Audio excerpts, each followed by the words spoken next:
So it's been about a week or so since we've done a workout vlog. I just was in a position where I felt like I wasn't on my A game working out. Like I was really just tired, and I was like, you know what, man, I'm still tired. I'm not gonna lie to y'all, but this is a vlog. The whole point is it's not supposed to be perfect. I'm not gonna lie to y'all. I don't feel like working out today. I actually already have done 54 minutes. You can't see because it's tracking my face. 54 minutes of cardio. So I got my cardio done and I'm about to get into my workout, and we got chest today because it's Monday, and every dude in the world, myself included, does chest on Monday because, you know, we can't help it. It's like women in legs. It's what we do. So we got a chest workout. I don't do anything spectacular when I work out. This is my real stuff. This ain't no do it for the, YouTube type of stuff. I do 3 exercises, make sure I do them right, make sure I do them with good form, make sure I do enough solid reps, and that's about it. That is what we have today. So let's just get into it, man. Like I said, I really didn't feel like, you ever wake up and you have those days where you're just like blah? I'm having a blah day, but the workout is what it is. I always tell myself the same stuff, and that is see it done. Get your workout in, make sure you do it. So we got our 55 minutes of cardio. The first thing I do every chest day before I pick up a weight, obviously besides stretch and do my cardio, is push-ups. Simplest stuff in the world. I forgot to get my little, is this gonna follow me? Look, it's gonna follow me. How far is it gonna follow me? There's no way this gimbal is still following me. But I have my other stuff downstairs that I have to grab. It really is still following me. This DJI Pocket, I gotta make a video on this thing, man. It is fantastic, but I got my push-up handles, takes the pressure off my shoulders and my wrists, and I get 4 sets of 25 push-ups. Nothing fancy, man. Just push-ups and push-up and push-up. But I usually will do 25. There are days where I'll do 200. There are days where I'll do 100. It depends on my programming that week, but real simple. Everybody here, I hope, knows how to do a push-up. You just wanna make sure you're getting full depth and full extension. And these handles allow me to get deeper than I normally get if I was just using my wrist. And also, I think I've said this a bunch of times, I've had a really bad shoulder injury from football that I have to be really careful with what I'm doing because I don't want to damage my rotator cuff more than it's damaged. I'm not going to sit here and lie to you. I don't know how many I just did. So we're just going to do 10 more. 1, 2, 3, 4, 5, 6, 7, 8, 9, 10. Hopefully that was 25. We'll figure it out in editing, right? Like I've done for all my workout videos, I'm not gonna sit here and show you every single set. I feel like at that point, I'm just trying to pad the runtime, and that's not what I'm trying to do. Again, if I'm breathing hard, you try to do this many push-ups in a row, it's gonna get you winded, which it should.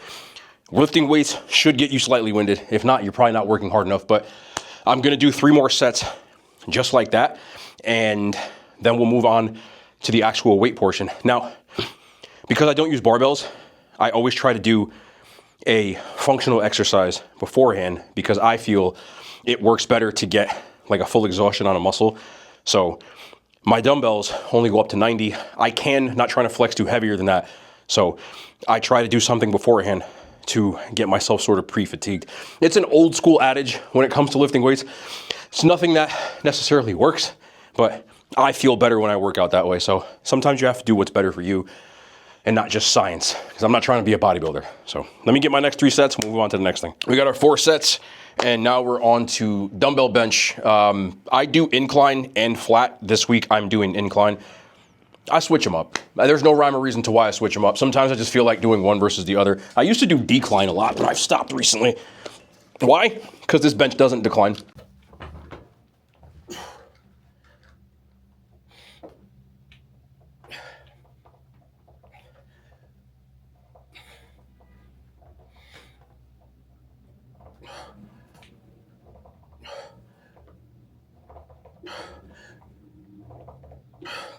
Last one's gonna be a struggle.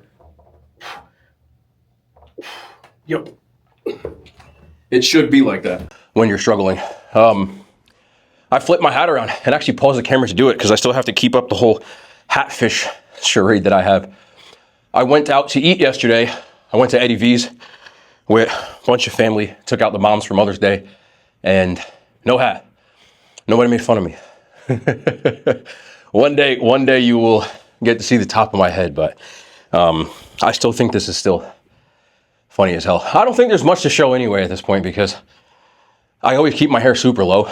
Just but I think people think I got a George Jefferson under there, and I'm going to run with this until I can't, you know. But that was 10.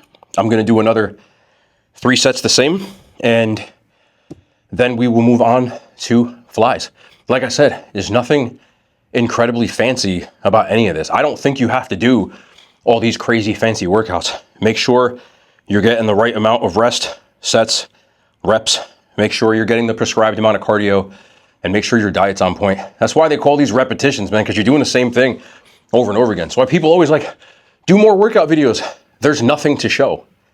I do the same things all the time, but we'll still do these sporadically just so it's almost like an accountability check, I guess. And I know we haven't done every body part yet, so we'll at least get to that. But you're not going to see anything here that is like some sort of, you know, it's not fancy, man. It's boring.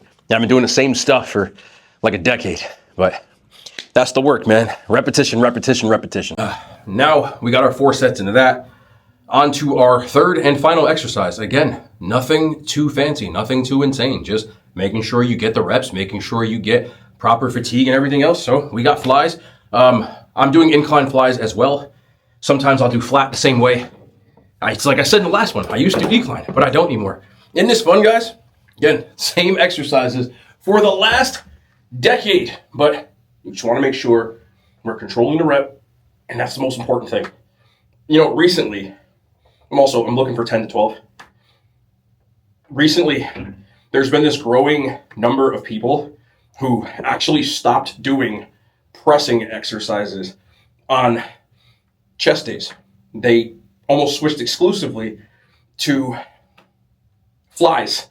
And do I think that that is a good thing? I think it can be. I don't think it's necessary to do insane pressing or anything like that. You could even just do push-ups if you don't want to get away from doing presses. 100%. And one of the things that I've learned over these years is it doesn't have to be optimal for everyone or anyone. Meaning, a lot of people will tell you you have to do certain things when you're working out. Oh, you got to do machines, you got to do free weights, you got to do presses, you got to do, you know, you have to lift heavy, you have to train light.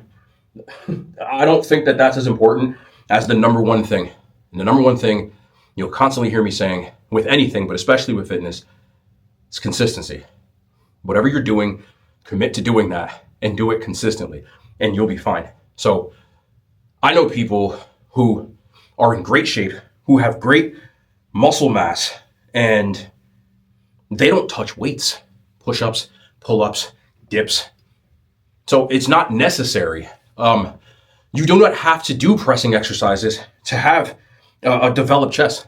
Absolutely not. So if you don't want to, you have to, in my opinion, find the path of least resistance when it comes to working out. And what I mean when I say that is you've got to find what you can do and you can stick to that won't feel like torture. We're not bodybuilders, most people watching this. I'm not a bodybuilder. I'm an average person who I do, of course, want to look good, but I also want to be in shape. And that is more important to me than how much can I bench? How much can I do? And everybody is always harping on these one thing. Like, if you really don't like pull-ups and you feel like that pull-up aspect is not going to make you consistent when it comes to your workouts, don't do them. I know a lot of people won't tell you that, but again, you're not a bodybuilder. If you're a bodybuilder, there are certain things that are going to be more optimal for you. But the average person, people watching this, myself included, I know damn bodybuilder. Like, I would rather have you consistently do things that are less optimal than trying to be optimized in every single thing of your life. It's the same thing I say about diet when people are like, oh, well, you don't get enough of vitamin, D, or you don't get enough of it. And I'm like, the average person doesn't get enough of any vitamin. So if you can consistently eat better by sticking to something that is the path of least resistance, then do it. And a lot of people always try to talk about optimal. Oh, to get optimal protein synthesis, you have to take in X amount of protein every meal. Like, most people don't take in X amount of protein a day. So what the hell are you worrying about meal frequency when the average day that you have is crap? If you're building a house, you start from the basement. You don't worry about optimization if you're not even in the optimal range of anything. So people start talking about how much grams of fiber you're having in your day, and you overeat.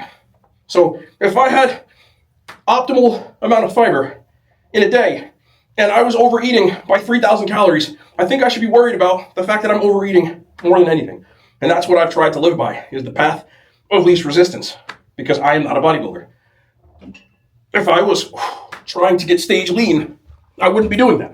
But guess what? I'm not. So everyone always asks, how do you stay in shape? Because I do what works for me. That means I'm not trying to shove fruits and vegetables. It's mainly vegetables. I don't eat a lot of fruits, but I do eat a ton of vegetables. Mainly, I'm not trying to force myself to eat vegetables, and instead I find ways to get those vitamins other ways, you know? And yes, that includes supplementation. I take a daily fruit supplement that I've been taking probably for the last like 6 or 7 years. And there's always going to be people going, oh, well, you shouldn't take those. It's better to eat fruit. I don't like fruit. So you know what's going to happen if I try to make myself eat fruit? I won't eat it. Then I'll have no nutrients. So that's the kind of thing that I try to live by. For me, having a little bit of crap every single day is how I live. I don't have cheat days because I get to have a little bit of crap every day. There are other people who will just take all that little bit of crap and condense it into one meal and eat it every Friday. And that works for them, but that wouldn't work for me. So if you took the little bit of crap I ate every day and you shoved it all into one pile, you know, 2 slices of pizza on one day, this slice, and you shove, no one would really bat an eye if I was just eating chicken and rice. But if I do a little bit every single day, and then the rest of my diet is that bland, not bland, but boring type of food, it works. It's just the way that I present it that looks crazy to people, but I don't really think what I'm doing is that crazy. But the biggest thing is it works for me.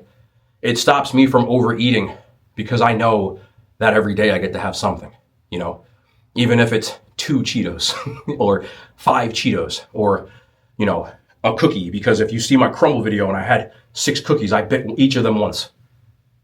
So in reality, it's 1 cookie. Do you get what I'm saying? So I look at the macro instead of the micro, and that's what works for me. And the same thing goes with my workout. I'm going to do 1 more set. I'm actually doing 3 sets on here because it's about time to get my last 2 sets in.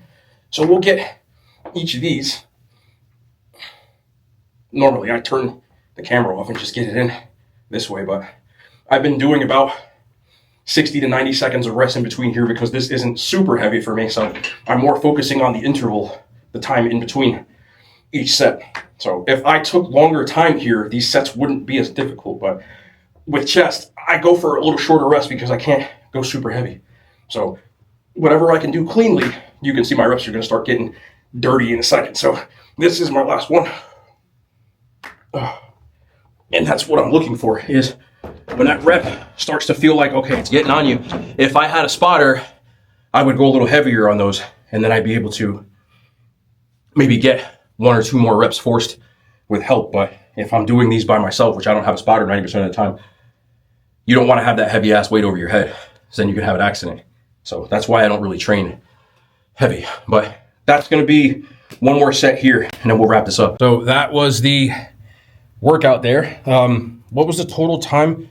I spent 60 minutes on weights and another 55 minutes on cardio. So today was a little longer of a day, but I didn't realize it really looking at it. So it was 2 hours. Normally it takes me about 1.5 hours, but I did do more cardio today than I normally do. Cardio is usually 30 minutes, so it usually takes about 1 hour and 45 minutes total. Today it took 2 hours. I did do an extra bit of cardio today, more because I was doing stuff on the bike where it was easy for me to get done. I looked up and I was already at 45 minutes and I was like, I feel pretty good. Let me get this last one in. But it's just one of those things, man. Today was not a day where I felt it, but I just had to kind of grit and grind and get through it just like we do every day. If you only work out the days you want to work out, you'll probably never work out. At least I wouldn't. So that's going to be it, man. Hope y'all enjoyed.